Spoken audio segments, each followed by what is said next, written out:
प्रतापगढ़ में रहने वाली सुषमा के 5 बेटे थे।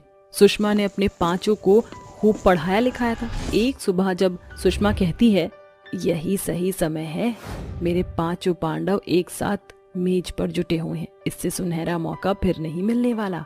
ऐसा सोचते हुए सुषमा अपने 5 बेटों के सामने शादी का प्रस्ताव छेड़ती है। मेरे 5 पांडव, मुझे तुमसे बहुत ही जरूरी बात करनी है। माँ अभी नहीं, दफ्तर के लिए देरी हो रही है। अरे ये भाग दौड़ भरी जिंदगी तो सारी उम्र भी पीछा नहीं छोड़ेगी, मगर मुझ बुढ़िया की उम्र की सीमा है। 25 का पड़ाव पार कर चुके हो तुम 5, यही सही उम्र है शादी करने की। नकुल और सुजीत और राजीव के लिए शहर से रिश्ता आया था। मुझे तीनों लड़कियां जच गईं, इसलिए मैंने लगे हाथ हाँ कर दी। बस तुम दोनों को कल मेरे साथ चलना है। पंडित जी ने बड़ी ही गुणी लड़कियों का ये रिश्ता बताया है। अगर बात बन गई तो मेरे 5 बेटों के सर पर एक साथ सेहरा सजेगा। अगले दिन सुषमा अपने दोनों बेटों के साथ दीना के घर पहुंचने की तैयारी करती है। दूसरी तरफ दीना भी अपनी बेटी आशा और जानवी से कहता है, आशा, जानवी, ये लो बेटी, जल्दी से ये साड़ी पहन लो। आशा बेटी, तू ये नारंगी रंग की साड़ी पहनना, तुझ पर बहुत फबता है। और जानवी बेटी, तू ये कत्थई रंग की पहनना, तेरे दूधिया शरीर पर ये खूब खिलेगा। और सुन बेटी, मेहमानों के लिए पूरी पकवान का जुगाड़ किए देना। जी बाबूजी, आप बेफिक्र रहिए। थोड़ी ही देर में सुषमा अपने तीनों बेटों के साथ गरीब दीना के घर पहुंचती है। बिराजिए बहन जी, इस गरीब की कुटिया में आपका स्वागत है। आशा, जानवी, जल्दी से चाय पानी का बंदोबस्त करो बिटिया। रसोई घर से आ रही पकवानों की खुशबू सौंज दौर से सुषमा के पास आ पहुंचती है। तभी दोनों बहनें भी चाय, नाश्ता और पकवान लिए आती हैं। अरे बेटी, पहुना के आगे पकवान परोसो। जी बाबूजी। कुछ देर बाद, अरे बहन जी, कचौड़ी तो आपने चखी ही नहीं। बस बस भाई साहब, आपकी दोनों बेटियों के हाथ में साक्षात माँ अन्नपूर्णा का बसेरा है। खाना बहुत ही बढ़िया था। सच कहा है पुरनियों ने, ऊपर वाला गरीब के घर धन की घटी देता है तो उनकी बेटियों में गुड़ रज रज कर देता है। मुझे आपकी दोनों बेटी पसंद है, ये रिश्ता तय चाहिए। ईश्वर की दया से घर में धन धान्य की कोई घटी नहीं है, अनाज की बारियां भी भरी पूरी हैं। बस घर की बागडोर संभालने वाली बहू आ जाए। आपकी बेटियों से बेहतर बहू मेरे घर के लिए कोई नहीं होगी। ये तो आपका बड़प्पन है बहन जी। कुछ दिनों के अंतराल के बाद सुषमा के घर 3 अमीर और 2 गरीब बहू के ब्याह के साथ आखिरकार 5 बहुओं के पांव पड़ते हैं। मेरी गृह लक्ष्मियों, इस कलश को गिराकर भीतर आ जाओ। जी माँ जी। शादी की भाग दौड़ में थक गई होगी, जाओ आराम करो, क्योंकि कल तुम्हारा ससुराल में पहला दिन है। सूरज के पांव फटने के साथ दोनों गरीब बहू जागकर घर का कामकाज निपटा लेती हैं। तभी तीनों बहुएं भी नहा धोकर नीचे आकर कतार में खड़ी हो जाती हैं। मेरी तीनों बहू, ये तुम्हारा ससुराल है, स्कूल नहीं। पहले ही दिन देर सवेर से उठोगी तो कैसे बात बनेगी। खैर छोड़ो, आज तुम 5 की पहली रसोई की रस्म है, इसलिए तुम 5 को एक एक तरह के पकवान के साथ खाना बनाना है और मीठे में खीर बनाना है। पहली रसोई की बात सुनकर तीनों अमीर बहुओं का चेहरा पीला पड़ जाता है और वो आपस में बुदबुदाती हुई बात करने लगती हैं। आम्या, गौरजा, ये पहली रसोई कौन से पंछी का नाम है? अरे मैंने मेन के मुंह से सुना था, पहली रसोई में नई नवेली बहू को 36-56 भोग बनाने होते हैं, मगर हम तीनों को तो 2 मिनट की मैगी बनाना भी नहीं आता।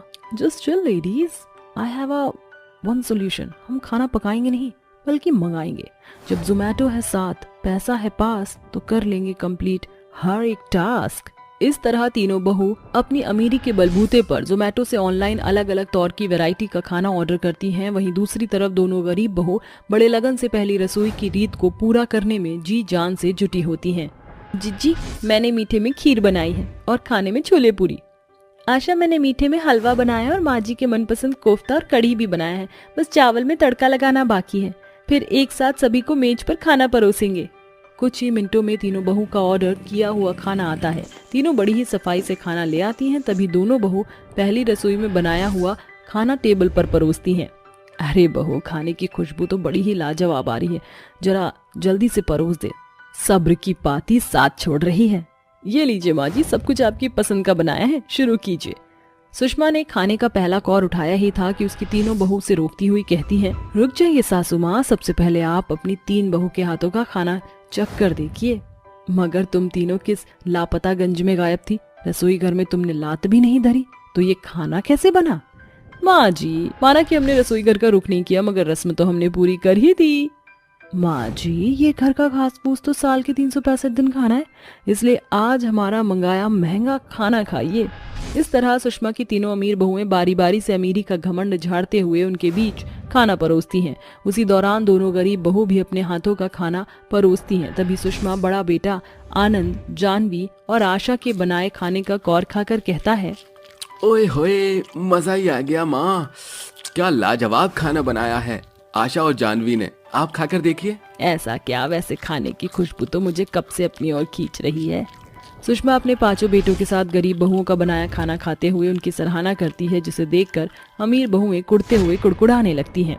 सचमुच बहुत स्वादिष्ट खाना बनाया है, आप दोनों ने तो हलवाई को पछाड़ दिया। माँ जी, हमने पूरे 50,000 का खाना मंगवाया था, आपने उसे चखा तक नहीं। बहू रानी, तुम्हारा खाना 10,000 का भी होता ना तो भी घर के खाने के दाने की बराबरी नहीं करेगा। बेहतर यही है कि तुम तीनों आशा और जानवी से सीख लो। ये बहू अपनी सास की ओर से पहली रसोई का शगुन स्वीकार करो। अपने सामने गरीब बहुओं की बड़ाई सुनकर तीनों बहू तिलमिलाती हुई कहती हैं, इनकी बड़ाई सुनकर मेरे कानों से खून निकल रहा है। अरे कहाँ हम तीनों की तारीफ होनी थी, वहीं हमारे सामने इन कल की आई गरीब बहुओं ने तारीफ बटोर लिया। फिर उसी शाम जब दोनों गरीब बहू रसोई घर में खाना बना रही होती हैं, तभी तीनों बहू खिड़की पर खड़ी ताका झांकी करती हैं। आशा, बाकी का खाना तैयार है, बस दाल में नमक डाल देना, मैं खाने की मेज साफ करती हूँ। आम्या, जाओ। Okay guys. अरे सुनो, तुम्हें जेठानी जी बुला रही हैं। आशा के बाहर निकलते ही आम्या दाल में बेहिसाब नमक डालकर टेबल पर जाकर बैठ जाती है, जिसके बाद गरीब बहू खाना परोसती है। अब मजा आएगा, ये दाल बवाल का काम करेगा। जैसे ही माँ जी बेहिसाब नमक से भरी दाल खाएंगे, उनकी जुबान से जहर निकलेगा। कुछ देर बाद, अरे वाह बहू, दाल तो बड़ा ही दमदार बनाया है, मन खुश कर दिया। शुक्रिया माँ जी। ये देखकर तीनों बहू एक दूसरे का मुंह ताकने लगती हैं और रसोई में आती हैं। आप तीनों यही सोच रही हैं ना कि आपकी चाल फीकी क्यों पड़ी? मैंने आपको दाल में नमक डालते देखा था। हम ये जानना चाहती हैं कि कौन सी निंजा टेक्निक से तुमने दाल को बेमिसाल में बना दिया। तड़के से। हमने दाल में टमाटर प्याज का तड़का लगाया, जिससे नमक बराबर हो गया। गौरजा, आम्या, रुबीना, तुम तीनों ने अपनी अमीरी के घमंड में आकर आशा और जानवी के साथ जो किया वो बहुत गलत किया। तुम अपनी अमीरी में इतना नीचे गिर सकती हो, मैं कभी सोच भी नहीं सकती थी। हमें माफ कर दीजिए सासू माँ और जेठानी जी, हमने बहुत गलत किया। कोई बात नहीं, आपने जो किया उसके लिए आप तीनों बहुत शर्मिंदा हैं, यही हमारे लिए बहुत बड़ी बात है। अगर आप तीनों चाहें तो हम आपको खाना बनाना सिखा सकते हैं। हम तीनों अपने किए पर शर्मिंदा हैं, हमें माफ कर दो।